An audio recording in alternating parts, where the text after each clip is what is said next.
예전에 텔레비전 프로에서 한두 번 보았던 것이 있는데 한 10문제 나오나요? 그런데 이제 독특한 것은 한 사람이 그 문제를 푸는데 그 한 문제를 풀 때마다 사회자가 도전하겠습니까? 라고 묻습니다. 그리고 도전하겠다 라고 하면은 다음 문제를 푸는 거죠. 그래서 한 문제를 풀 때마다 이 상금이 배 이상으로 뜁니다. 도전하지 않으면은 그때까지 획득한 상금만 수령하죠. 근데 만일 도전했다가 실패하면 즉 그 문제에 대답을 하지 못하면은 상금이 다 날아갑니다. 하나도 못 받습니다. 그래서 신중하게 생각한 후에 도전을 멈추는 분들도 있고 또 못 먹어도 고 하는 식으로 이렇게 끝까지 가시는 분들도 있습니다. 상금을 못할 가능성도 있지만 도전하면 더 많은 상금을 얻을 수 있죠. 또 문제 하나하나를 대할 때마다 얻을 수 있는 짜릿함은 또 보너스로 얻어지는 겁니다. 우리 신앙생활에도 이런 도전의 순간이 있습니다.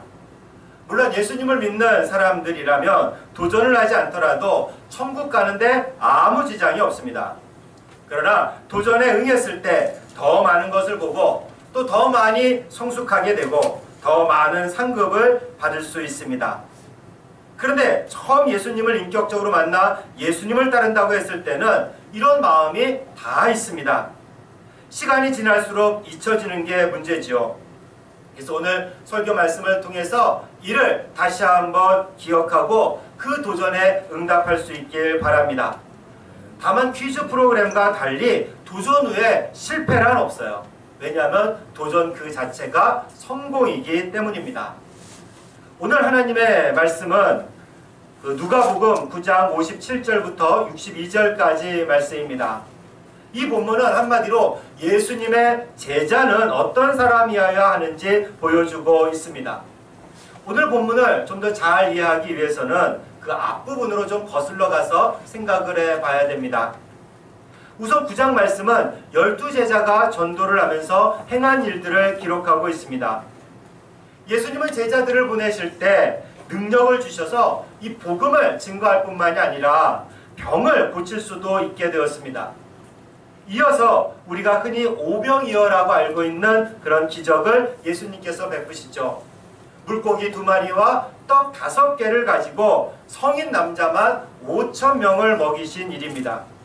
그리고 나서 예수님이 누구인지 제자들에게 묻습니다. 베드로는 서슴지 않고 대답을 해요. 하나님께서 보내신 그리스도입니다. 마태복음 16장에서는 좀 더 자세하게 주는 그리스도시요 살아계신 하나님의 아들이십니다 라고 고백을 합니다. 이런 말을 종합해보면 예수님은 하나님의 아들로서 이 세상을 구원하러 오신 그리스도다라는 사실을 우리가 깨닫게 되죠. 어떻습니까? 이 정도가 되면 그리고 내가 만일 그 자리에 있었다면 어떠했을까요? 내가 모시는 분이 하나님의 아들입니다. 세상을 구원하고 세상을 다스릴 분입니다. 그러면은 우리 어깨에 좀 힘이 들어가지 않겠습니까? 이 세상에서도 만약 고위공직자, 때로는 대통령의 친구다, 잘 안다 라고 하면서 마치 대통령 행세를 하려는 사람들이 간혹 있어요. 그래서 예전에도 보면은 대통령의 측근이나 친인척들이 많은 비리에 연루되곤 합니다. 그래도 다니면서 너 내가 누군 줄 알아? 내가 누구랑 친한 줄 알아? 하면서 이렇게 좀 의시되는 사람들이 많이 있죠. 근데 이렇게 직접적으로 같이 하지 않더라도 그저 단순히 어느 행사에서 만나 손 한번 마주 잡아보더라도 아니면 사진 한 장 찍더라도 마치 무엇인가 된 것처럼 행동하는 사람들도 있죠. 오늘 예수님과 함께 예수님을 따라다니던 제자들도 그러했습니다. 예수님과 함께 살면서 그분의 말씀을 직접 듣고 또 그 곁에서 직접 행하시는 수많은 기적을 보았죠. 그분이 누구인지 분명히 알게 되었습니다. 그래서 이들은 기대에 부풀었습니다. 이제 우리가 예수님과 함께 예루살렘에 들어가면 이스라엘을 지배하는 로마 군인들을 다 몰아내고 예수님께서 이 땅을 다스리겠지. 그럼 나도 한 자리 하게 될 거야. 어떤 일을 하게 될까? 너무 신난다. 제자들은 이런 상상을 하면서 예수님을 쫓아갔을지도 모릅니다. 예수님이 이런 상황을 왜 모르시겠습니까? 그러나 제자들이 상상하는 일은 결코 일어나지 않을 겁니다. 왜 그렇습니까? 예수님은 무력으로 로마군을 물리칠 것도 아니고 물리치기 위해서 예루살렘에 가는 것이 아니었기 때문입니다. 그래서 예수님께서 제자들에게 말씀하시죠. 내가 예루살렘에서 십자가에 못 박혀 죽고 3일 만에 다시 살아나게 될 것이다. 그리고 나서 이렇게 말씀을 하십니다.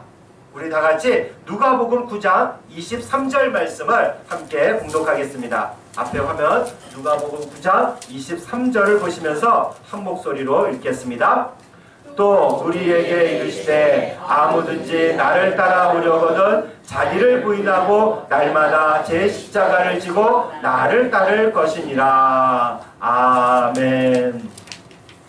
예수님을 따르려면, 다시 말해서 그리스도인이 되어 예수님의 제자로 살아가려면 자기를 부인하고 자기 십자가를 져야 한다고 말씀합니다. 자기를 부정하고 자기 십자가를 진다는 것이 무슨 뜻일까요? 제자들은 아직 이 뜻을 모르는 것 같았습니다.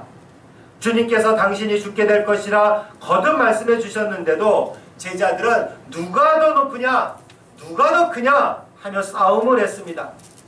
자기들끼리 서열을 정해서 예수님이 권력을 잡게 되면 더 높은 위치를 차지할 거라 주장하기도 했죠. 이런 것은 또 사마리아에서의 일이 이것을 잘 보여줍니다. 사마리아 지역에서 예수님의 일행이 냉대를 받습니다. 그러자 야고보와 요한이 이 마을을 불태우자고 예수님께 요청하죠. 예수님의 능력이라면 그렇게 할 수 있다고 생각을 했어요. 그리고 한편으로 이는 제자들의 교만이 극에 달했음을 보여주었습니다. 그렇기 때문에 그런 말을 하는 제자들을 예수님이 꾸짖으셨어요. 바로 이런 배경에서 예루살렘으로 가는 길에 예수님은 오늘 말씀을 제자들에게 들려주십니다. 너희들이 나를 따른다는 것은 자기를 부인하고 자기 십자가를 진다고 했는데 아직 이해를 못했구나. 내가 다시 한번 얘기해 주지. 나를 따르는 것이 무슨 의미인지 말이다. 그리고 이 말씀을 하신 이유는 각오하라 라는 말씀이에요. 쉽지가 않기에 단단히 결단하고 따라오라는 뜻입니다. 잊지 말고 꼭 기억하라는 말씀이에요. 오늘 본문 말씀에서는 세 가지 유형의 말씀이 세 사람이 나옵니다. 모두 예수님을 따르겠다는 사람들이었습니다. 그런데 이들은 주님의 말씀을 들은 후 어떤 응답을 했는지 기록되어 있지 않습니다. 엄밀히 따지자면 예수님의 말씀을 듣고 예수님을 따라갔는지 아니면 돌아갔는지 알 수는 없습니다. 그러나 정황상 예수님의 말씀을 듣고 그냥 없던 일로 하고 돌아갔다고 추측할 뿐이죠. 요즘 잘 쓰는 합리적 의심이 가능합니다. 그러나 오늘 이 말씀을 듣는 우리는 응답할 수 있습니다. 그래도 예수님을 따라갈 것인지 아닌지 말입니다. 오늘 말씀을 들으시면서 여러분도 스스로 응답해 보시기 바랍니다. 나라면 어떻게 이 질문에 응답을 할 것인가? 또 잊고 있었던 분들은 다시 기억할 수 있는 시간이 되기를 바라겠습니다. 첫째로 예수님을 따른다는 말은 어디든지 따라가겠다는 말이에요. 어디든지. 우리 57절과 58절 말씀을 함께 봉독하겠습니다. 57절, 58절 말씀입니다. 길 가실 때에 어떤 사람이 여짜오되 어디로 가시든지 나는 따르리이다. 예수께서 이르시되 여우도 굴이 있고 공중에 새도 집이 있으되 인자는 머리 둘 곳이 없도다 하시고. 아멘. 예수님과 제자들이 예루살렘을 향해 가고 있었습니다. 그때 어떤 사람이 예수님께 다가와 말합니다. 예수님, 선생님이 가시는 곳이면 어디든지 따라가겠습니다. 예수님의 제자가 되겠다는 말이죠. 아마도 이 사람은 지금까지 예수님이 하시는 일들을 다 지켜보았을 것이고 말씀도 들었을 겁니다. 그리고 제자들처럼 생각했겠죠. 이제 곧 예루살렘에 가면 예수님이 권력을 잡으시고 그리고 이 땅을 다스리겠지 하고 말입니다. 다음에 나오는 예수님 말씀을 들어보면 충분히 미루어 짐작할 만합니다. 예수님은 우리의 중심을 살피시기 때문이죠. 그래서 예수님이 이런 말씀을 하세요. 여우도 굴이 있고 공중에 나는 새도 집이 있는데 인자는 머리 둘 곳이 없다. 짐승들도 쉴 곳이 있습니다. 자연은 이들에게 안식처를 제공하죠. 그러나 인자, 예수님에게는 머물 곳이 없었습니다. 예수님을 따라가겠다 말한 사람은 이런 대답을 기대했을까요? 오히려 이런 말을 바랬을 겁니다. 네가 나를 따르겠다고? 참으로 기특하구나. 그래, 이제 예루살렘 왕궁에 가서 나와 함께 이 세상을 다스리자.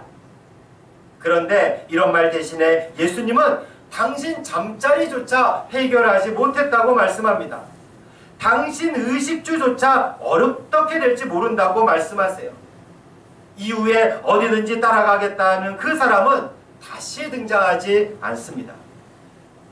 이 사람이 예수님을 따라가지 않았다면 왜 따라가지 않았을까요? 어디든지 가겠다던 사람은 왜 가지 않았을까요? 예수님을 믿고 따르는 동기가 문제였습니다.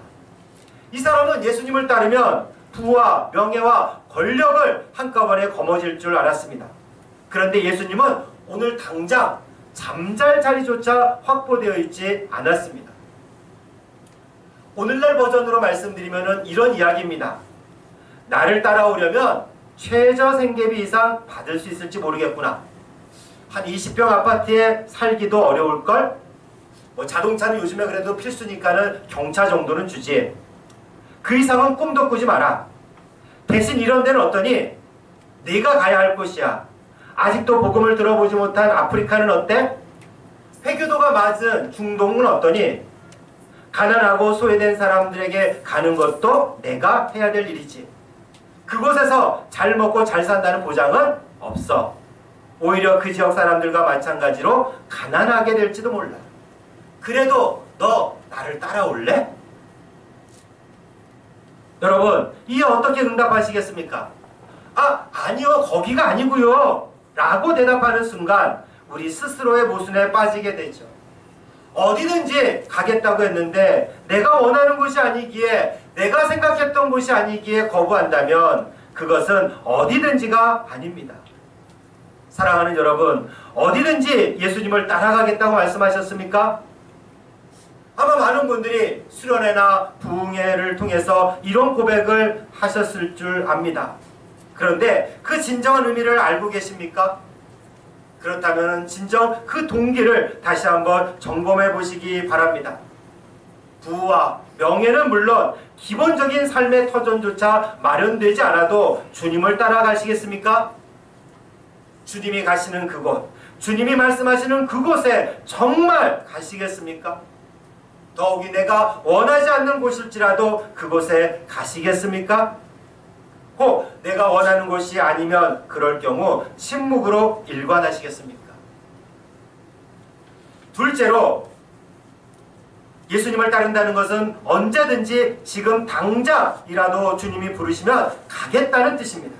우리 59절과 60절 말씀을 함께 봉독하겠습니다. 59절, 60절 말씀입니다. 또 다른 사람에게 나를 따르라 하시니 그가 이르되 나로 먼저 가서 내 아버지를 장사하게 허락하옵소서. 이르시되 죽은 자들로 자기의 죽은 자들을 장사하게 하고 너는 가서 하나님의 나라를 전파하라 하시고. 아멘. 첫 번째 사람은 자기가 먼저 나서서 따르겠다고 했지만 두 번째 사람은 예수님이 직접 나를 따르라 하고 부르십니다. 예수님이 아마 첫 번째 사람과 대화하고 있을 때 옆에서 듣고 있던 사람이었는지도 모릅니다. 그런데 예수님께서 따르라 말씀하시자 이 사람이 이렇게 말하죠. 안 따르겠다는 말은 아닌데요, 먼저 아버지를 장사한 후에 따르겠습니다. 이 말은 그 사람의 아버지가 지금 죽었다는 말인지 아닌지는 확실하지 않습니다. 그러나 어느 사회이건 장례를 치르는 일은 그 어떤 것보다 중요하게 여겨졌습니다. 유대 사회도 마찬가지였어요. 아버지를 장사 지낸다는 것은 더 이상 다른 말이 필요가 없을 정도입니다. 장사 지내는 일이야말로 최우선 순위에 속하는 일입니다. 이 예수님이 조금 난해한 말씀을 하시죠. 죽은 자들로 죽은 자들을 장사하게 하고 너는 가서 하나님 나라를 전파하라. 이 말씀은 지금 장사 되는 일보다 더 시급하고 중요한 일이 있다는 말씀이에요.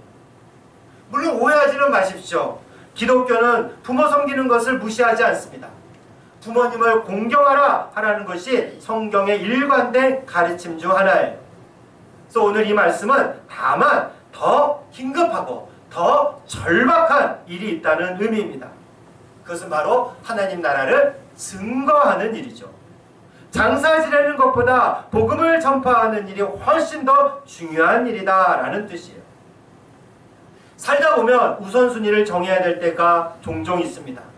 그 중에 부모를 장사 지내는 일이 최우선순위의 일이죠.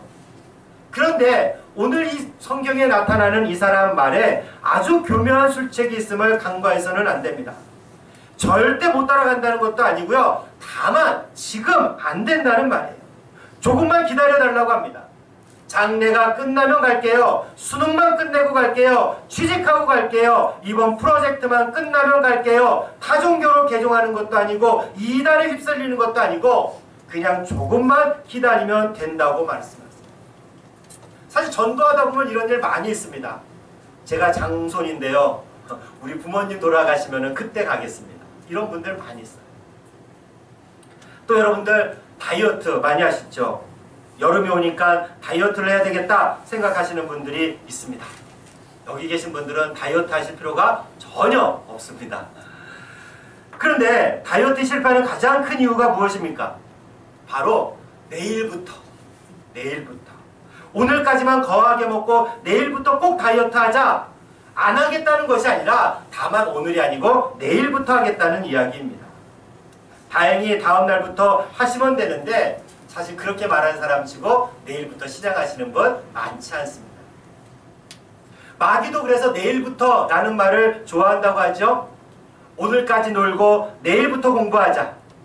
오늘까지 죄를 짓고 내일부터 착하게 살자.